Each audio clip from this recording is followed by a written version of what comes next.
पिछले 3 महीने से दिल्ली नगर निगम के भ्रष्टाचारों के बारे में प्रेस कॉन्फ्रेंस कर रहे थे, तो कई बार मन में ख्याल ये आता था कि हम रोज एक भाजपा का भ्रष्टाचार बताते हैं और भाजपा वालों को इससे कोई फर्क नहीं पड़ रहा, उन्होंने जवाब तक देने बंद कर रखे हैं। तो कहीं ऐसा तो नहीं कि पब्लिक को भी इससे कोई फर्क नहीं पड़ रहा। मगर उपचुनावों के अंदर दिल्ली की जनता ने भाजपा को 0 दिया, एक भी सीट नहीं दी। तो मैं दिल्ली की जनता को बधाई देना चाहूँगा और धन्यवाद देना चाहूँगा कि भाजपा के भ्रष्टाचार की जो पोल हम रोज खोल रहे हैं वो दिल्ली की जनता तक पहुंच रही है। आज हम दिल्ली में भारतीय जनता पार्टी द्वारा शासित नगर निगम की जीती जागती लूट का एक उदाहरण आपके सामने पेश करेंगे। रानी झांसी फ्लाईओवर, रानी झांसी फ्लाईओवर जो है 1995 में इसका नक्शा पास हुआ और कुछ सालों में बन जाना था, मगर रानी झांसी फ्लाईओवर को बनने में पूरे 24 साल लगे और आखिर में अगस्त 2018 में बनके तैयार हुआ। इसके अंदर 177 करोड़ रुपए लगने थे और उसका कॉस्ट 409% तक बढ़ा दिया गया और आखिरी में ये 546 करोड़ रुपए के अंदर बनके तैयार हुआ। 744 सॉरी, विकास जी ने मुझे करेक्ट किया, थैंक यू। 546 करोड़ रुपए फालतू लगाकर, मतलब 177 करोड़ रुपए की चीज में 546 करोड़ रुपए फालतू लगा के अंततः 724 करोड़ 22 लाख रुपए में फ्लाईओवर बनके तैयार हुआ। थैंक यू विकास जी, आपने बताया। और हमने इसके विषय में 5 सवाल जो है भाजपा के लोगों से पूछे थे, आदेश गुप्ता जी से पूछे थे। हमने पूछा था कि 2 साल में जो फ्लाईओवर बनना था उसको बनने में 24 साल क्यों लगे।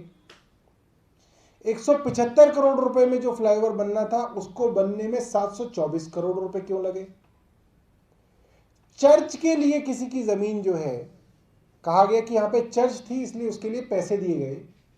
चर्च की जमीन के लिए किसी अभिषेक गुप्ता नाम के आदमी को 27 करोड़ रुपए की पेमेंट क्यों की गई।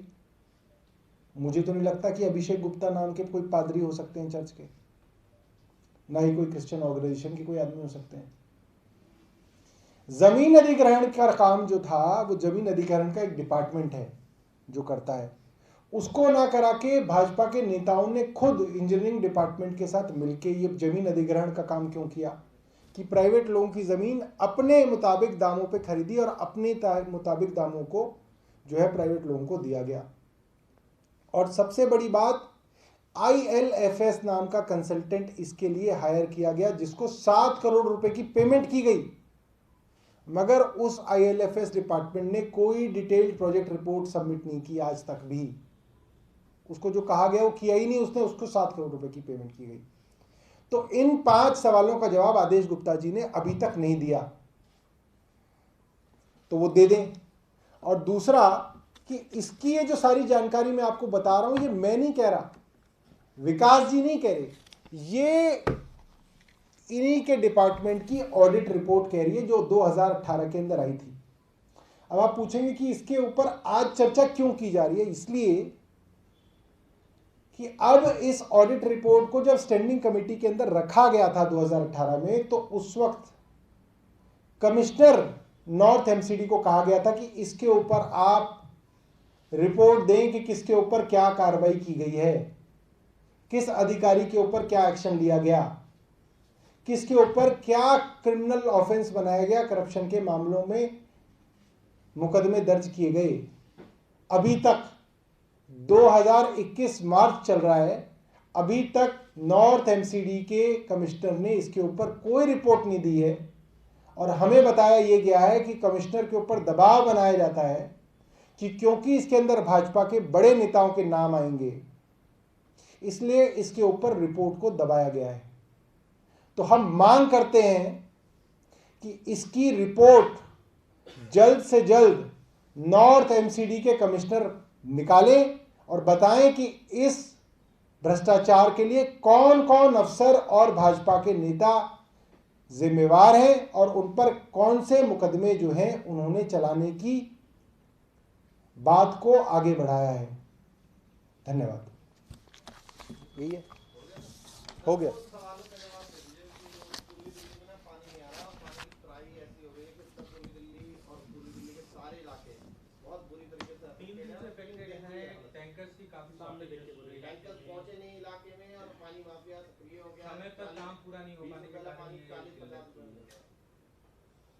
देखिए, मेरे को विभाग की जानकारी तो नहीं है कि विभाग क्या कह रहा है, मगर मेरे को ये जानकारी है कि हमारे कुछ विधायक साथी इस बात को, हमारा एक विधायकों का ग्रुप है उस पर रख रहे हैं।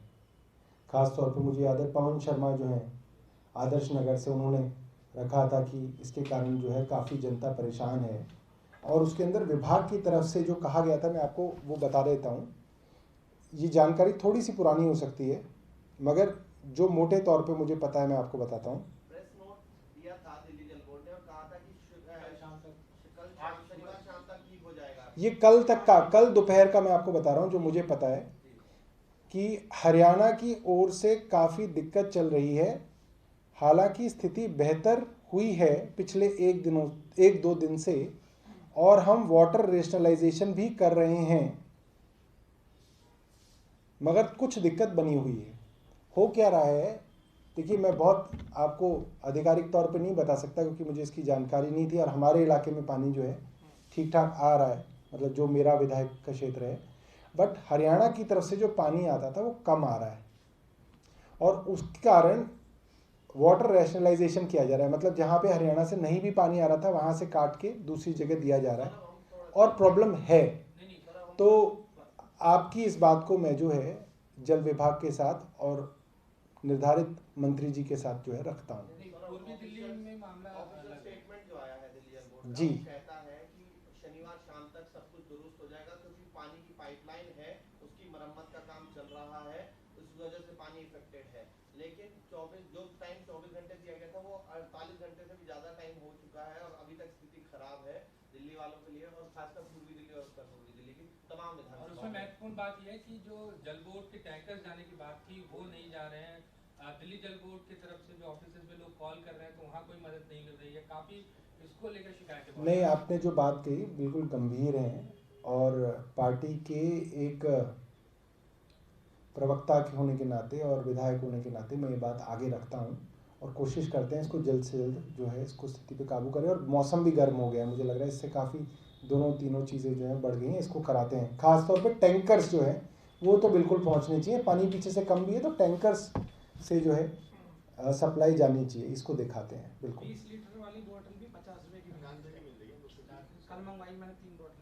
कितने की आती है वैसे वो? 20 रुपए की आती है, 50 रुपए मांग रहे हैं। 20 लीटर वाली 20 रुपए की आती है? 50 से 100 रुपए रिफिल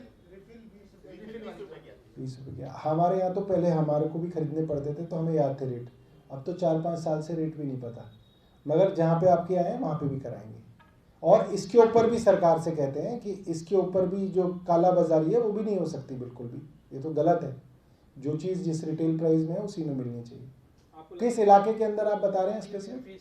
मयूर विहार वगैरह, बिल्कुल बिल्कुल करवाते हैं इसको। ठीक। सर, आपको लगता है कि गर्मी के मौसम में पानी की कालाबाजारी शुरू हो जाती है, तो ऐसे में सरकार को इसके लिए कोई एक्शन प्लान बनाना चाहिए?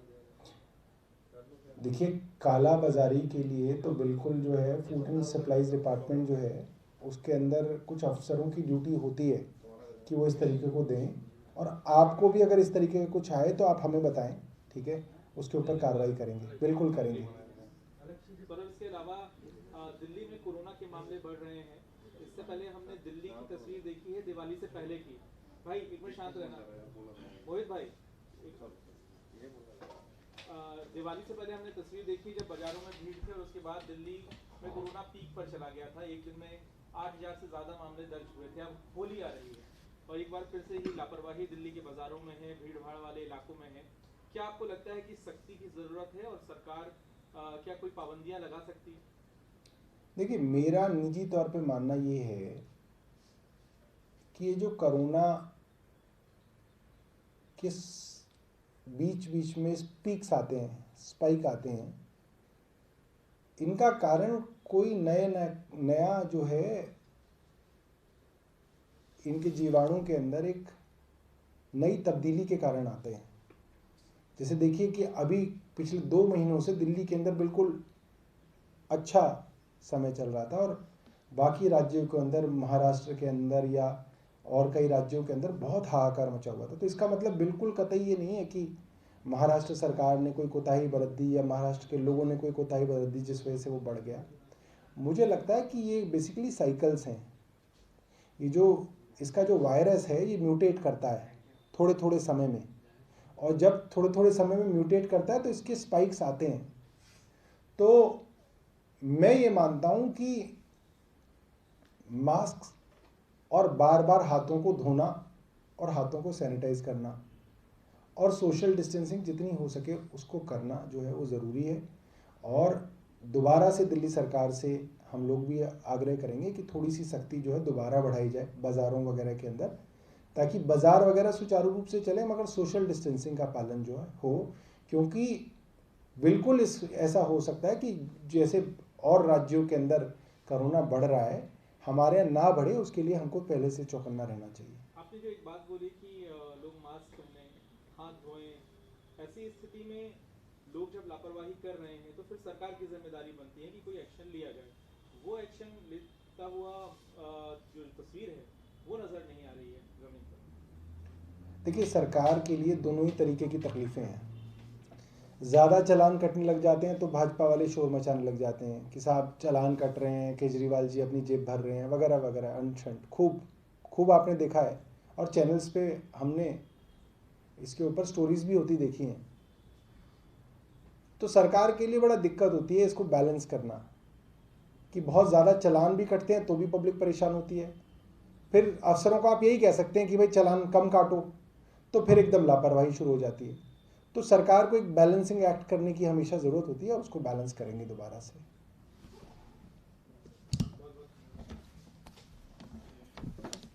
आज आपको पीसी में नया क्या था ये वाला?